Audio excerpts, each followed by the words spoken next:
ಎಲ್ರಿಗೂ ನಮಸ್ಕಾರ.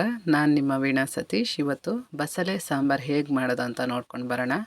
ಮಂಗಳೂರು, ಉಡುಪಿ ಕಡೆ ಹೆಚ್ಚಾಗಿ ಈ ಬಸಳೆಯನ್ನು ಮಾಡ್ತಾರೆ, ಮನೆಯಲ್ಲೇ ಇದನ್ನು ಬೆಳೆಸ್ತಾರೆ. ತುಂಬ ಚೆನ್ನಾಗಿರುತ್ತೆ. ಹೆಚ್ಚಾಗಿ ಆರೋಗ್ಯಕ್ಕೆ ಬಸಳೆ ಸಾಂಬಾರು ತುಂಬ ಒಳ್ಳೆಯದು ಅಂತಾರೆ. ಬಸಳೆ ನಾರಿನಾಂಶ ಇರೋದ್ರಿಂದ ತುಂಬ ಒಳ್ಳೆಯದು ಈ ಸಾಂಬಾರು ಮಾಡಿ ತಿಂದರೆ. ಇದರಲ್ಲಿ ಬೇರೆ ಬೇರೆ ರೀತಿಯ ಅಡುಗೆಯನ್ನು ಮಾಡ್ಬೋದು. ಅಂದರೆ ಬಸಳೆ ಸಾಂಬಾರಿಗೆ ನಾವು ಒಣ ಸಿಗಡಿ ಎಲ್ಲ ಸಿಗುತ್ತೆ, ಅದನ್ನು ಹಾಕಿನೂ ಮ್ಯಾಂಗ್ಳೂರು, ಉಡುಪಿ ಕಡೆ ಮಾಡ್ತಾರೆ. ಅಥವಾ ಒಣಕಡ್ಡಿ ಮೀನು ಬರುತ್ತಲ್ವ, ಒಣಗಿದ ಮೀನು, ಅದನ್ನು ಹಾಕಿನೂ ಮಾಡ್ತಾರೆ. ಇದಕ್ಕೆ ಈ ಸೋರೆಕಾಯಿಯನ್ನು ಮಿಕ್ಸ್ ಮಾಡಿನೂ ನೀವು ಸಾಂಬಾರನ್ನು ಮಾಡ್ಬೋದು, ಚೆನ್ನಾಗಿರುತ್ತೆ. ನೋಡಿ, ಎಲ್ಲ ಎಲೆಯನ್ನು ಈ ಥರ ಚೆನ್ನಾಗಿ ನೋಡಿ ಕ್ಲೀನ್ ಮಾಡಿ ತಗೋಬೇಕು. ಯಾಕಂದರೆ ಅದರಲ್ಲಿ ಹುಳ ಏನಾದರೂ ಇದ್ದರೆ ನೋಡಿ ಕ್ಲೀನ್ ಮಾಡ್ಕೋಬೇಕು. ಸೊಪ್ಪನ್ನೆಲ್ಲ ಈ ಥರ ಚೆನ್ನಾಗಿ ಬಿಡಿಸ್ಕೋಬೇಕು. ಹಾಗೆಯೇ ಒಂದು 2-3 ಸರಿ ಇದನ್ನು ಚೆನ್ನಾಗಿ ತೊಳೆದು ಸೊಪ್ಪನ್ನು ಕ್ಲೀನ್ ಮಾಡಿ ಇಟ್ಕೋಬೇಕು. ನೀವು ಸಾಂಬಾರಿಗೆ ರೆಡಿ ಮಾಡುವಾಗಲೇ ಸೊಪ್ಪನ್ನು ಕಟ್ ಮಾಡಿಕೊಂಡ್ರೆ ಆಯಿತು. ಬೇಗನೆ ಮಾಡಿಕೊಂಡ್ರೆ ಅದರಲ್ಲಿ ಒಂಥರ ಲೋಳೆ ಅಂಶ ಇರುತ್ತಲ್ಲ, ಅಂಟಿನ ಅಂಶ, ಅದು ಬಿಟ್ಕೊಳ್ಳುತ್ತೆ. ಹಾಗಾಗಿ ಸಾಂಬಾರು ನೀವು ಏನು ರೆಡಿ ಮಾಡ್ಕೋತಿರಲ್ಲ, ಅದೇ ಟೈಮಲ್ಲಿ ಕಟ್ ಮಾಡಿ ಸಾಂಬಾರಿಗೆ ಸೇರಿಸ್ಕೋಬೇಕು. ದಂಟನ್ನು ಹಾಗೆ ತುಂಬ ಸಣ್ಣದಾಗಿ ಕಟ್ ಮಾಡ್ಕೋಬಾರ್ದು, ಸ್ವಲ್ಪ ನೋಡಿ ಉದ್ದ ಸೈಜ್ ಇಟ್ಕೋಬೇಕು. ನೋಡಿ, ಈ ಥರ ಕಟ್ ಮಾಡಿಕೊಂಡ್ರೆ ಆಯಿತು. ದಂಟು ಹಾಗೆ ಎಳೆಯದಾದರೆ ಚೆನ್ನಾಗಿರುತ್ತೆ, ಬೇಗ ಬೇಯುತ್ತೆ. ಇದು ಸ್ವಲ್ಪ ಬೇಯೋಕ್ಕೆ ಟೈಮ್ ಹಿಡಿಯುತ್ತೆ. ನೀವು ಕುಕ್ಕರಲ್ಲಿ ಹಾಕಬೇಕಾದ್ರೂ 1-2 ವಿಸಿಲ್ ತೆಗೆದ್ರೆ ಆಯಿತು, ಚೆನ್ನಾಗಿ ಬೇಯುತ್ತೆ. ನಾನು ಪಾತ್ರೆಯಲ್ಲೇ ಬಾಣಲೆಯಲ್ಲಿಟ್ಟೆ ಬೇಯಿಸಿ ಇವತ್ತು ಸಾಂಬಾರು ಮಾಡ್ತಾಯಿದ್ದೀನಿ. ನೋಡಿ, ಎಲ್ಲ ದಂಟನ್ನು ಈ ಥರ ಕಟ್ ಮಾಡಿಕೊಂಡ್ರೆ ಆಯಿತು.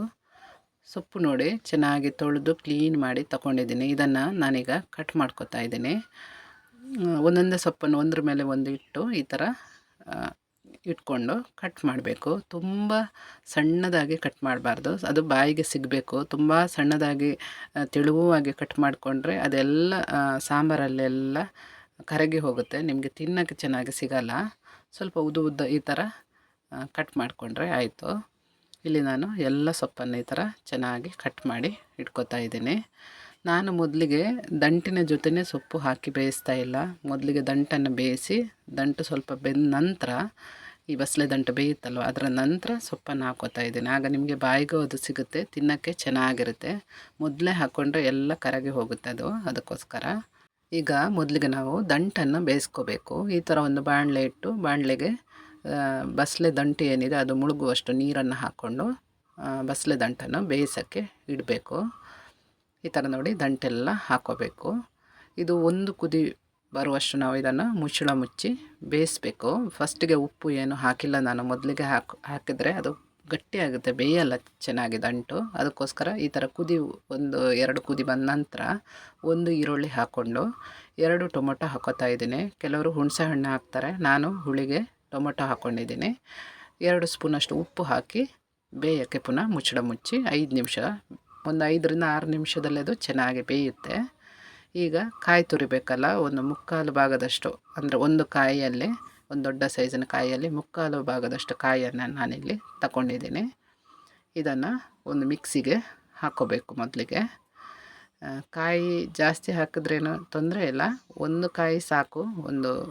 ಇದಕ್ಕೆ ನಾನು ಒಂದು 1/4 ಭಾಗದಷ್ಟು ಈರುಳ್ಳಿ, 4 ಬೆಳ್ಳುಳ್ಳಿ ಹಾಕ್ಕೊಂಡಿದ್ದೀನಿ. ಜೊತೆಗೆ ಒಂದು 1/4 ಸ್ಪೂನಷ್ಟು ಅರಿಶಿನ ಹಾಕ್ಕೊಂಡಿದ್ದೀನಿ. 2.5 ಸ್ಪೂನಷ್ಟು ಸಾಂಬಾರು ಪೌಡರ್. ಇದು ನಾನು ಆಲ್ರೆಡಿ ವಿಡಿಯೋ ಹಾಕಿದ್ದೀನಿ. ಸಾಂಬಾರು ಪೌಡರ್ ವೆಜ್ಜಿಗಾಗಲಿ ನಾನ್ ವೆಜ್ಜಿಗಾಗಲಿ ಹೇಗೆ ಮಾಡೋದು ಅಂತ ಹಾಕಿದ್ದೀನಿ. ನಿಮಗೆ ಬೇಕಾದರೆ ಡಿಸ್ಕ್ರಿಪ್ಷನಲ್ಲಿ ಲಿಂಕ್ ಹಾಕ್ತೀನಿ.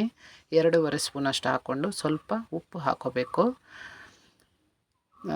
ಇದನ್ನು ಮಸಾಲ ನಿಮಗೆ ಹೇಗೆ ಮಾಡೋದಂತ ಬೇಕಾದರೆ ಕೊತ್ತಂಬರಿ ಬೀಜ ಮತ್ತು ಜೀರಿಗೆ ಎಲ್ಲ ಎಷ್ಟು ಹಾಕ್ಕೋಬೇಕಂತ ನಾನು ಡಿಸ್ಕ್ರಿಪ್ಷನಲ್ಲಿ ಬರೆದು ಹಾಕ್ತೀನಿ, ನೀವು ನೋಡ್ಬೋದು. ನೋಡಿ, ಈ ಥರ ರುಬ್ಬಿ ತರಬೇಕು. ಈಗ ಇಲ್ಲಿ ನೋಡಿ, ಇದು ದಂಟು ಹೇಗೆ ಬೆಂದಿದೆ ಅಂತ ನಾನು ತೋರಿಸ್ತಾ ಇದ್ದೀನಿ. ನೀವು ದಂಟನ್ನು ಪ್ರೆಸ್ ಮಾಡ್ತೀರಲ್ವ, ಅಂದರೆ ಗಟ್ಟಿಯಾಗಿ ನೀವು ಈ ಥರ ಕೈಯಲ್ಲಿ ಅದನ್ನು ಒತ್ತಿದಾಗ ನಿಮಗೆ ಅದು ಗೊತ್ತಾಗುತ್ತೆ, ಸ್ಮೂತಾಗಿ ಬರುತ್ತೆ. ನೋಡಿ, ಆಗ ಬೆಂದಿದೆ ಅಂತ ಗೊತ್ತಾಗುತ್ತೆ. ಇಲ್ಲಿ ನೋಡಿ, ಇದು ಚೆನ್ನಾಗಿ ಬೆಂದಿದೆ. ನೋಡಿ, ಆಲ್ಮೋಸ್ಟ್ ಬೆಂದಿದೆ ಇದು. ಈಗ ಇದಕ್ಕೆ ನಾವು ಕಟ್ ಮಾಡಿದ ಸೊಪ್ಪನ್ನು ಹಾಕ್ಕೋಬೇಕು. ಸೊಪ್ಪು 1-2 ನಿಮಿಷದಲ್ಲಿ ಸೊಪ್ಪು ಬೆಂದು ಹೋಗುತ್ತೆ, ಜಾಸ್ತಿ ಹೊತ್ತೇ ಬೇಕಾಗಿಲ್ಲ ಇದಕ್ಕೆ. ಎಲ್ಲ ಸೊಪ್ಪನ್ನು ಹಾಕ್ಕೊಂಡು ಮುಚ್ಚಳ ಮುಚ್ಚಿ 1-2 ನಿಮಿಷ ಬಿಟ್ಟರೆ ಸಾಕು, ನಿಮಗೆ ಸೊಪ್ಪು ಚೆನ್ನಾಗಿ ಬೇಯುತ್ತೆ. ನೋಡಿ, ಸೊಪ್ಪು ಚೆನ್ನಾಗಿ ಬೆಂದಿದೆ. ಸೊಪ್ಪು ನೀರು ಬಿಡುತ್ತದು, ಹಾಗಾಗಿ ನಾನು ಹೇಳಿದ್ದು ದಂಟು ಬೇಯುವಷ್ಟು ನೀರು ಹಾಕ್ಕೊಂಡ್ರೆ ಸಾಕು ಅಂತ. ಇದೀಗ ಸೊಪ್ಪೆಲ್ಲ ಬೆಂದಿದಲ್ವ, ಈಗ ಮಸಾಲ ಹಾಕ್ಕೋಬೇಕು ನಾವು ಈ ಟೈಮಲ್ಲಿ. ಮಸಾಲ ಹಾಗೆ ತುಂಬ ನೈಸ್ ಆಗಬೇಕಂತನಿಲ್ಲ, ಹಾಗೆ ತರಿನೂ ಇರಬಾರ್ದು, ಮೀಡಿಯಮಲ್ಲಿ ಇರಬೇಕು ಮಸಾಲ. ನೋಡಿ, ಮಸಾಲಾನ ಇದಕ್ಕೆ ಹಾಕ್ಕೋಬೇಕು. ದಪ್ಪ ನಿಮಗೆ ಸ್ವಲ್ಪ ಸಾಂಬಾರು ದಪ್ಪ ಬೇಕಾದರೆ ದಪ್ಪನೇ ಇಟ್ಕೋಬೋದು. ನಾನು ಸ್ವಲ್ಪ ತೆಳು ಮಾಡ್ಕೊತಾ ಇದ್ದೀನಿ.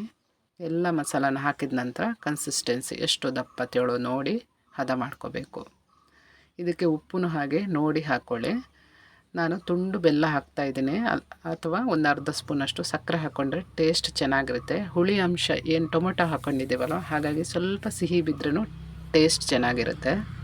ಸಿಹಿ ಆಪ್ಷನಲ್ಲು, ನೀವು ಬೇಕಾದರೆ ಹಾಕ್ಕೋಬೋದು, ಇಲ್ಲಾಂದರೆ ಪರವಾಗಿಲ್ಲ. ಸೂಪರಾದ ಬಸಳೆ ಸಾಂಬಾರು ರೆಡಿಯಾಗಿದೆ.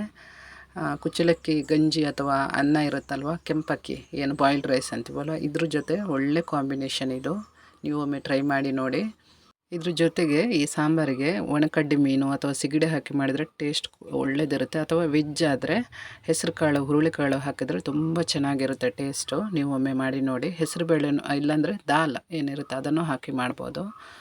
ನನ್ನ ವೀಡಿಯೋಸ್ ಇಷ್ಟ ಆದರೆ ಸಬ್ಸ್ಕ್ರೈಬ್ ಮಾಡಿ, ಶೇರ್ ಮಾಡಿ, ಲೈಕ್ ಮಾಡಿ. ಸಿಗೋಣ ಇನ್ನೊಂದು ವೀಡಿಯೋದಲ್ಲಿ.